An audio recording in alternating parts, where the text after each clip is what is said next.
You're already nodding. Before you've fully understood. Something in you already decided. Keep going. Stay with it. Don't stop the conversation. And now the moment has passed. And you're still nodding. Somewhere in that sentence, there was a word, or a phrase, or they turned a corner. And you didn't turn with them. Just for a second. But that second was enough. You know what you'd normally do. You've done it before. Can you repeat that? 3 words. Simple. But you remember what happens after. They repeat it. And there's a second. That second. Everyone waiting. You listening so hard. You can't actually hear. And then, something is supposed to click. Sometimes it does. Sometimes it doesn't. And when it doesn't, you say, okay. And the conversation continues. And you continue, without the piece. The body remembers that second, not consciously, not as a decision. Just, next time, before you can think about it, you're already nodding. The nodding isn't the problem. The nodding is what happened after. Too many of those seconds.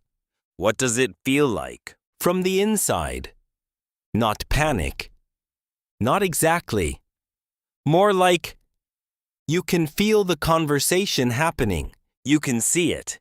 You're watching it from very close. But there's a thin layer between you and it. And you're spending most of your attention managing that layer.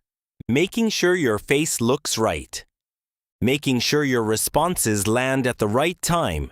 Making sure nobody notices. You're mostly managing. This is what tired feels like. After a conversation in English, not the words, not the grammar, the managing. At some point you call someone in your first language, and the managing just isn't there. You don't notice it stop. You only notice a few minutes in that you haven't been listening to yourself speak. You've just been talking. That's the difference. Not fluency, not confidence. Just whether part of your brain is watching the rest of you. In your first language, when you miss something, you say the part you caught. You mean Thursday? The new project? You throw it back. Not because you're sure. Because you don't have to be. The conversation is already yours. You don't have to re-enter it. You never left.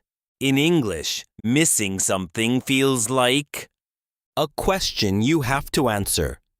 Do I still belong here? And sometimes the answer the body gives, before you've decided anything, is not sure. Better be careful. Next time you miss something, and you will miss something, try saying the part you heard. You mean Thursday? Something about the deadline. Just the fragment, even if it's wrong, and see what happens. The conversation doesn't stop. They correct you or confirm. And keep going. And you keep going, with the piece this time. It won't always feel different. Some days the managing will still be there. But maybe, some days, you notice the nodding. Before it's already happened.